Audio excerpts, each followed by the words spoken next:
मैं भी निकल रहा हूँ कुछ बूथों पर जाऊंगा, देखूंगा कैसे चल रहा है, लोग इंस्पायर होंगे मुझे देखकर। जी अच्छा, आपका वोट नहीं बन पाया शायद ये? हाँ, नहीं, वो मेरा वोट नहीं बन पाया है। मेरा वोट मुंबई में है अभी तो मैं वहाँ वोटिंग करूंगा जब वहाँ होगा तो। सर ये बताइए कि जो मुद्दे थे जिनको लेकर आपने चुनाव लड़ा, उसमें आपको क्या लगता है कि कितनी सफलता आपको अब तक मिली है? देखिए, मुद्दों की सफलता तो अब जब काम शुरू होगा तभी बात पता लगती। पर मुद्दा जो है बेसिकली, जो इस समय मुद्दा है हमारा ओवरऑल इंडिया का भी, वो विकास है बेसिकली, है ना। तो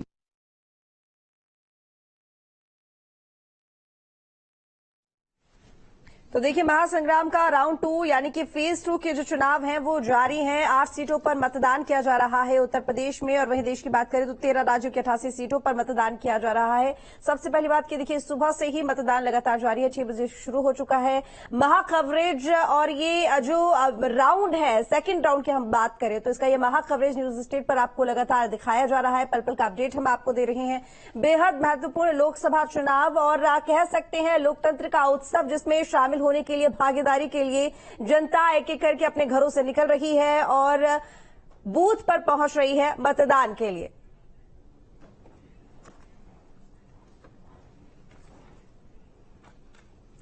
चलिए, तो इसी बीच अमित हमारे साथ में जुड़े हुए हैं नोएडा से। सबसे पहले उन्हीं का रुख करेंगे। अमित, नोएडा में क्या तस्वीर देखने को मिल रही है फिलहाल की अगर हम बात करें? देखिए, सुबह 6 बजे से ही जो पोल यहाँ पर मतदान है वो शुरू हो चुका है। फिलहाल कहाँ तक पहुंचा है? कितनी यहाँ पर जो लंबी कतारें हैं वो लगी हैं? हालांकि सुबह का वक्त है, लोग कोशिश करते हैं कि घर से काम से निकलने से पहले हम पहले मतदान ही करके आ जाए। बिल्कुल, देखिए गौतम बुद्ध नगर की बात की जाए तो मतदान शुरू हुए तकरीबन 1 घंटे का वक्त हो गया और तमाम ऐसे पोलिंग बूथ हैं जहां पर भीड़ लगना शुरू हो गई है। मैं नोएडा के सेक्टर 12 में मौजूद हूं। यहाँ पर की तस्वीर मैं आपको दिखाऊंगा, आप देखेंगे जो लोगों की लाइनें हैं वो आपको दिखाई देंगी और काफी लंबी वोटर्स को जागरूक करने के लिए जिला प्रशासन तमाम काम करने की बात कर रहा था। तो आप देखेंगे इसी तरीके की तस्वीर सामने आ रही है। हालांकि पहले चरण की बात की जाए तो इस तरीके की तस्वीर सामने नहीं थी। तमाम वोटर्स हम उनसे भी बात करेंगे। वोट डालने के लिए आए हैं, क्या मुद्दे आपके?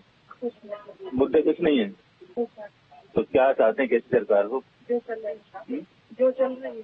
तो सुबह ही वोट डालने। ठीक है अमित, आएंगे आपके पास, आप लोगों से बातचीत करिए। इसी बीच धीरेन्द्र सर भी हमारे साथ बागपत से जुड़ गए। धीरेन्द्र सर, बागपत की अगर बात करें तो आपके पीछे तस्वीरें भी दिखाई दे रही हैं, लाइनें लगी हुई हैं, लोग सुबह से मतदान करने के लिए पहुंचे। लेकिन लोगों के जहन में क्या कुछ मुद्दे सर हैं? क्योंकि पिछली बार जब लोकसभा चुनाव हुआ था 2019 में, हार जीत का अंतर बहुत ज्यादा नहीं था। इस बार लोगों के जहन में सर क्या क्या मुद्दे हैं, किन किन मुद्दों को लेकर बातचीत कर रहे हैं, और क्या स्थानीय चेहरा बेहद महत्वपूर्ण माना जा रहा है इस बार के लोकसभा चुनाव में, बागपत की अगर बात करें विशेषकर, या फिर प्रधानमंत्री मोदी और योगी आदित्यनाथ का एक चेहरा है जिसको लेकर लोगों के बीच में बातचीत हो रही है?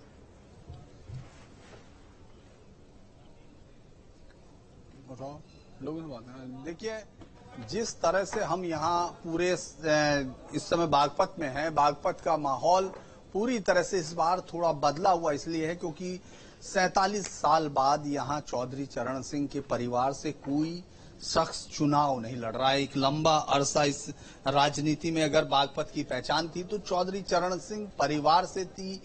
एक ऐसी सीट जिसने प्रधानमंत्री भी दिया हो, यूपी का मुख्यमंत्री भी दिया हो, फिर उनके बेटे एविएशन मिनिस्टर, एग्रीकल्चर मिनिस्टर, यानी एक लंबी सुदीर्घ परंपरा रही और उसमें अब नहीं है। 1937 से इस परिवार से रिश्ता जुड़ता है बागपत का, जब छपरोली में पहली बार यूनाइटेड प्रोविंस आजादी से पहले वो चुनाव लड़े थे। तो मैं इस समय यहाँ मुद्दे की बात करते हैं।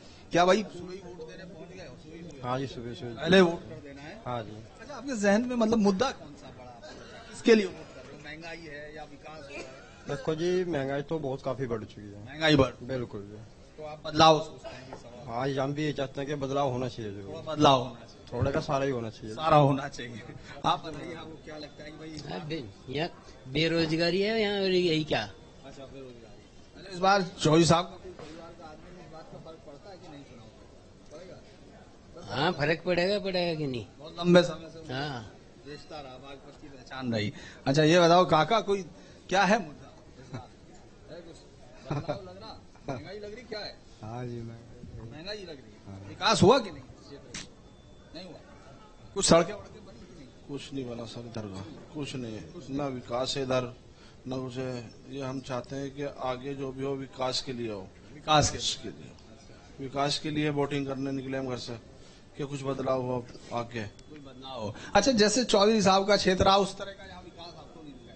विकास चौधरी साहब के लड़के रहे जब तक भी विकास रहा, लेकिन उसके बाद में कोई विकास नहीं दिखाई दिया। उसके बाद विकास नहीं है, 10 साल से कोई विकास नहीं है। आप बदलाव, बेरोजगारी बहुत है, बेरोजगारी बहुत है। देखिए अलग अलग मुद्दों पर आपको यहाँ बात करते हुए दिख रहे हैं। चूंकि चुनाव है, हर एक के पास अपने मुद्दे हैं, लेकिन इस सीट का महत्व बहुत है अगर इस पूरे सेकंड फेज की हम करें, क्योंकि इस समय जब लोग परिवार पर वोटिंग, एक प्रधानमंत्री मोदी का एक बड़ा मुद्दा यही है कि परिवारवाद या परिवारवादी पार्टियों पर बात करते हैं, लेकिन यहाँ पहली बार जयंत चौधरी ने एक अलग प्रयोग किया है इस परिवार की सीट पर। उन्होंने अपने आप या अपनी पत्नी से न लड़ाकर एक ऐसे कार्यकर्ताओं को टिकट दिया जो 4 दशक से इस पार्टी के साथ था।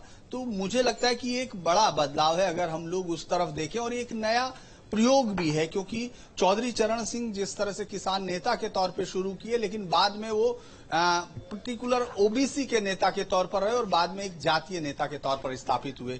उससे आगे बढ़ते हुए जयंत चौधरी कोशिश कर रहे हैं। अगर आप देखेंगे यहाँ उन्होंने राजकुमार सांगवान को जातिगत तरीके से उतारा कि यहाँ जाट वोटों के लिए, फिर चंदन चौहान को वो उतारते हैं बिजनौर में, यानी 2 ही सीटें मिली हैं। तो दोनों पे उन्होंने किसानों की जो बड़ी जातियां हैं इधर, उन पर सामंजस्य बैठाने की कोशिश की। तो मुझे लगता है कि ये एक नई शुरुआत है बागपत के लिए भी, क्योंकि बागपत को भी बड़ा लंबा समय लगेगा उस परिवार के उस रिश्ते से अपने आप को छुड़ाने के लिए। वरना तो यहाँ की कहावतें सबने सुनी है कि छपरोली के चुनाव में 1937 से जीते हुए चौधरी चरण सिंह की सीट है और लास्ट तक अक्सर रात में चौधरी आ जाते थे और सुबह वोट के लिए रात में सपने में बोल जाते थे। इस तरह की कहानियां इसी बागपत के साथ जुड़ती है। तो मुझे लगता है कि ये क्षेत्र इस बार एक नए अंदाज में है। चूंकि ये जो लड़ रहे हैं मेरठ से है, अगर देखें तो वो विधानसभा सीट मेरठ की है, लेकिन लोकसभा बागपत में है। उसी तरह से जो दूसरे कैंडिडेट हैं वो साहिबाबाद से बन चुके हैं, तीसरे मेरठ से, दिल्ली में लड़ चुके हैं। तो इसीलिए